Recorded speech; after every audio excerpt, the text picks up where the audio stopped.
আসসালামু আলাইকুম। আজকে আমরা দেখাবো খুব মজাদার আমের ক্যান্ডি। এই আমের ক্যান্ডিটা আপনারা খুব সহজেই তৈরি করে নিতে পারবেন। আম ফুরিয়ে যাওয়ার আগে তৈরি করে ফেলুন এই কাঁচা আমের ক্যান্ডি। এখানে আমরা কিছু কাঁচা আম নিয়ে নিয়েছি। এখন এগুলোকে আমরা চামড়া ছিলে ধুয়ে নিব।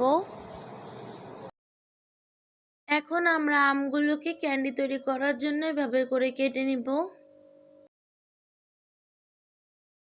এখানে আমরা একটি প্যানের মধ্যে 2 কাপ পরিমাণে পানি দিয়ে দিচ্ছি।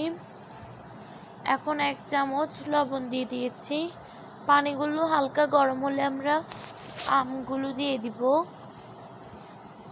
এখন আমরা 2-3 মিনিট আমগুলোকে সিদ্ধ করে নিব। এমনভাবে সিদ্ধ করব যেন সিদ্ধ হয় কিন্তু আমগুলো না ভেঙে যায়।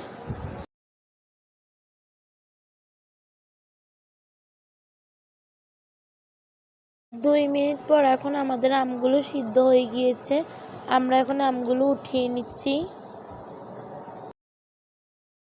এখন গরম অবস্থায় আমগুলোর সঙ্গে আমরা 1/2 কাপ চিনি দিয়ে দিব। এখন আমরা কিছুক্ষণ ঢাকনা দিয়ে আমগুলোকে রেখে দিব। কিছুক্ষণ পর এখন আমাদের আমগুলোর সঙ্গে চিনিগুলো ভালোভাবে গলে গিয়েছে।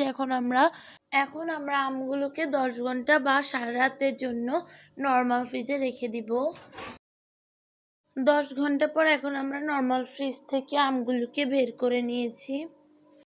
আমগুলোকে রোদে শুকিয়ে নেওয়ার জন্য এখানে আমরা একটি বড় স্টিলের প্লেট নিয়ে নিয়েছি। এখন আমরা স্টিলের প্লেটের মধ্যে ভালো করে তেল লাগিয়ে নিচ্ছি। এখন আমরা আমগুলো শুকানোর জন্য একটি প্লেটে নিয়ে নিচ্ছি।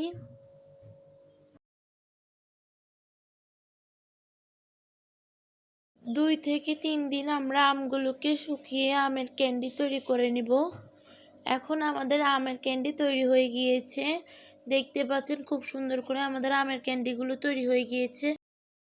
এখন আমাদের আমের ক্যান্ডিগুলো তৈরি হয়ে গিয়েছে। আমরা এখন 1 চামচ চিনিকে গুঁড়া করে নিব।